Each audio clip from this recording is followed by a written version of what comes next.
Hi there. You all know me as Tyson. Well, that goes without saying. But this video is in regards to the Bell Let's Talk. They talk about mental illness, and it's about time that I came clean about something. It's always been something I've dealt with for a lot of years.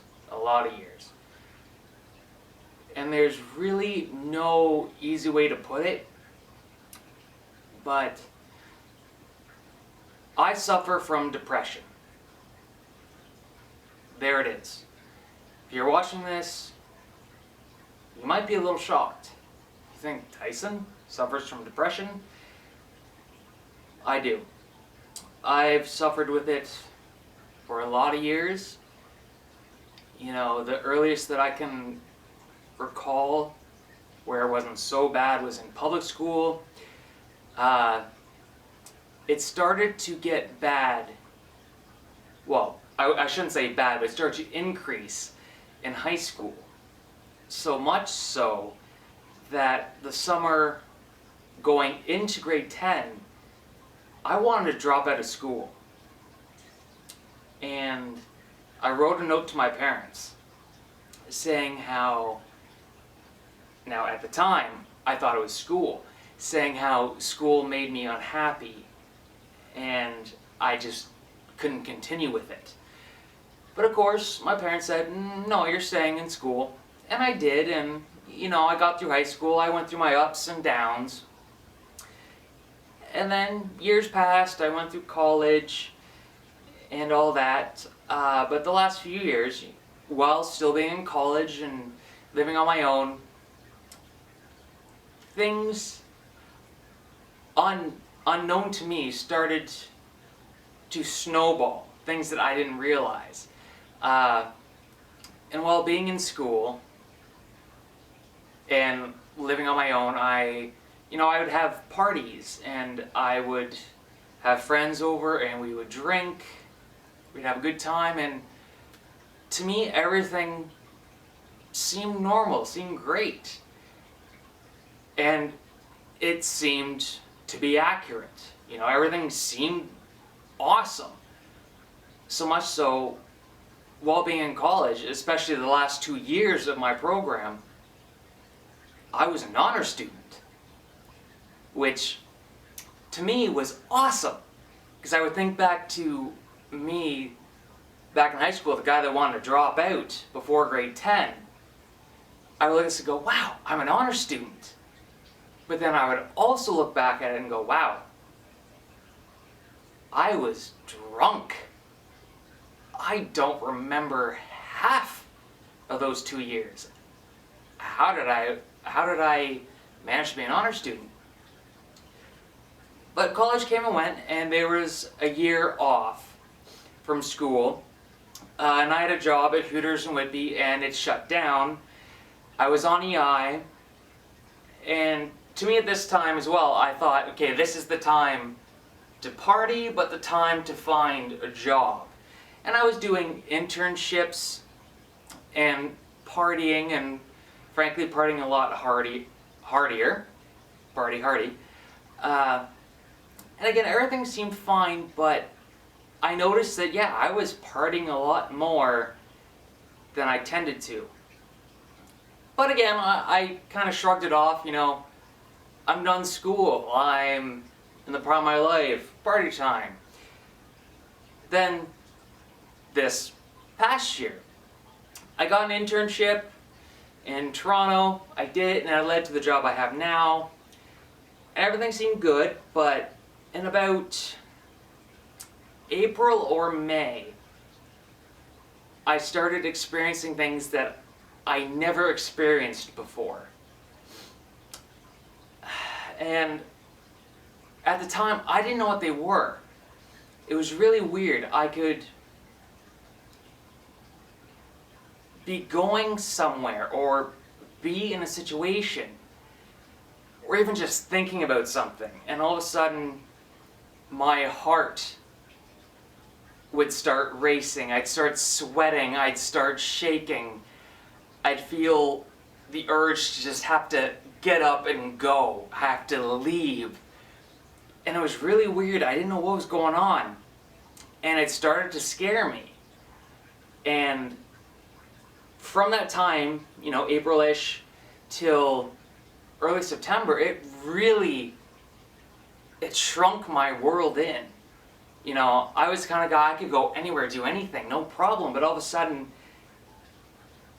it was scary to go to the corner store.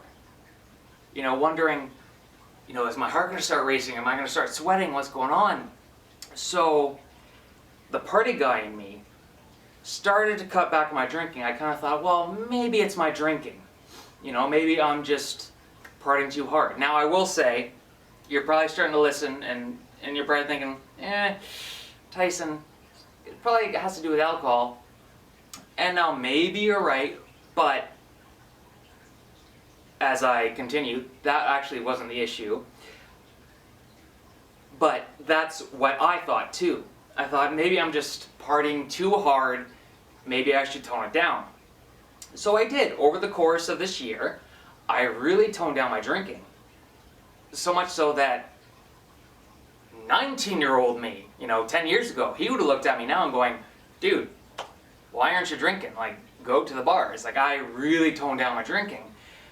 But I was still having these weird issues of heart racing and feeling anxious and panicking and everything, that it got to the point that I went to my doctor.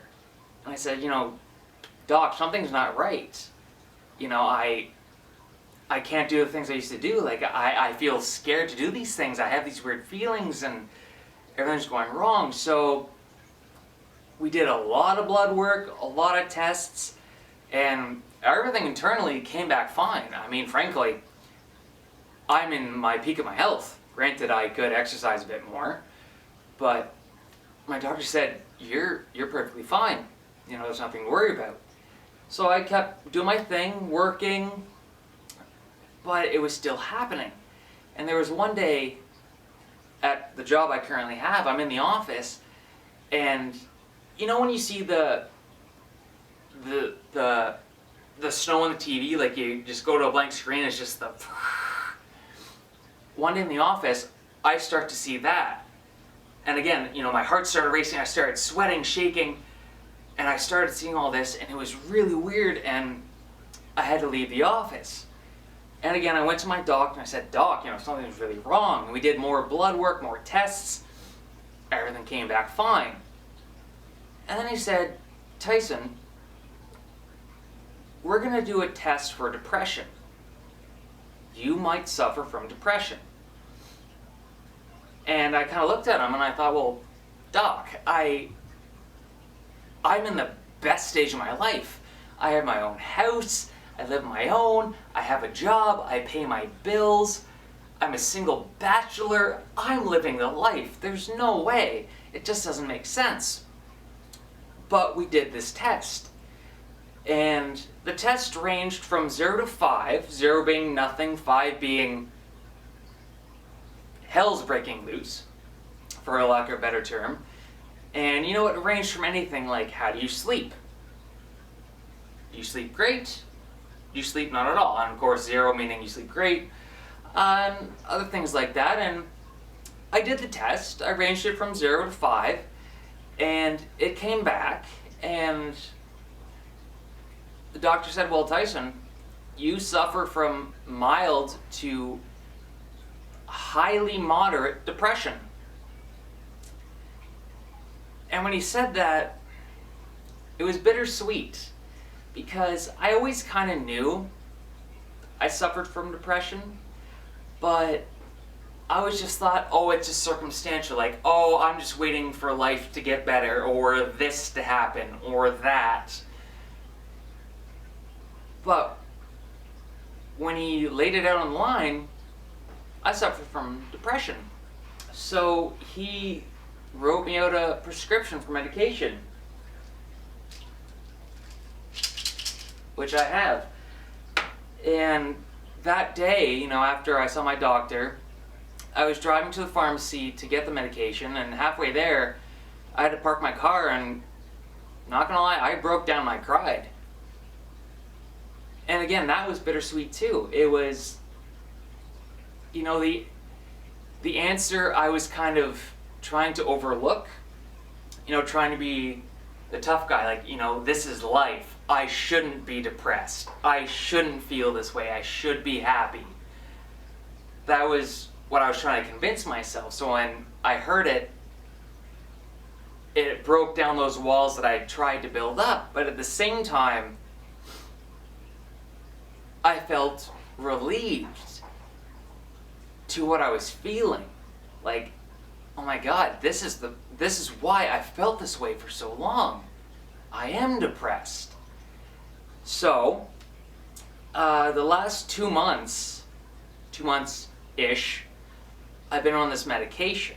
And, to those who might be watching this, well, from the last, or sorry, not from the last, but from, spring to now, / the last 2-ish months, now you're probably cluing in, oh yeah, that's why Tyson wasn't drinking, that's why Tyson this, that's why Tyson that.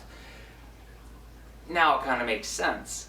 Sorry about that. My camera decided to stop recording in the middle of that. Very sorry. But that's where I'm at right now. It's...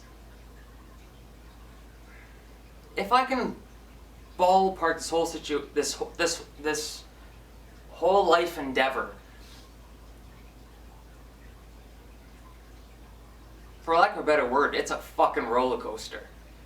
But the reason I'm sharing this with you is, not because of the Bell talks. This actually, it did actually work out. When I saw the first commercial, this was around the time, as you're seeing this, I thought I was going to share this with you. But you really shouldn't suffer.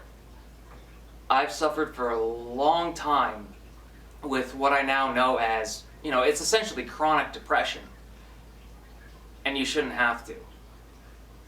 So whatever might be ailing you, sorry, what I'm trying to say ultimately is, if you're unhappy, if something's not going right, if you're not feeling right,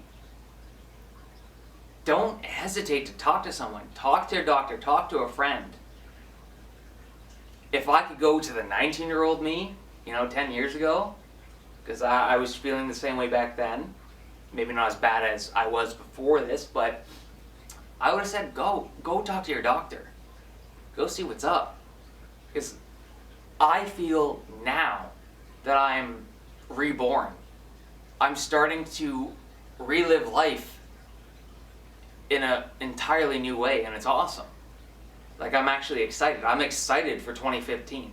I'm excited to see what my job has in store, what I have in store with my house and future projects, what relationships I might have. It's actually awesome. So, don't be afraid. I'm coming clean and saying I suffer from chronic depression. But I finally, after years, sought help before it was too late. And if you're feeling anything negative, go seek help. Help. Call me up. Okay, that was weird.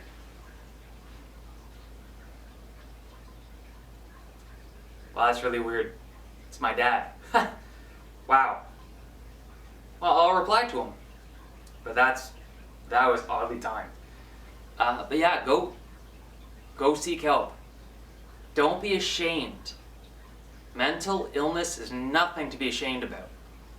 And I wish I could have told myself that sooner. Because who knows what maybe I've missed out on because of it. So, go talk to somebody. Like I said, talk to me. Talk to your doctor. And as I say, even in the commercials, and it honestly is so true, It gets better. Thank you for listening. Thank you for watching.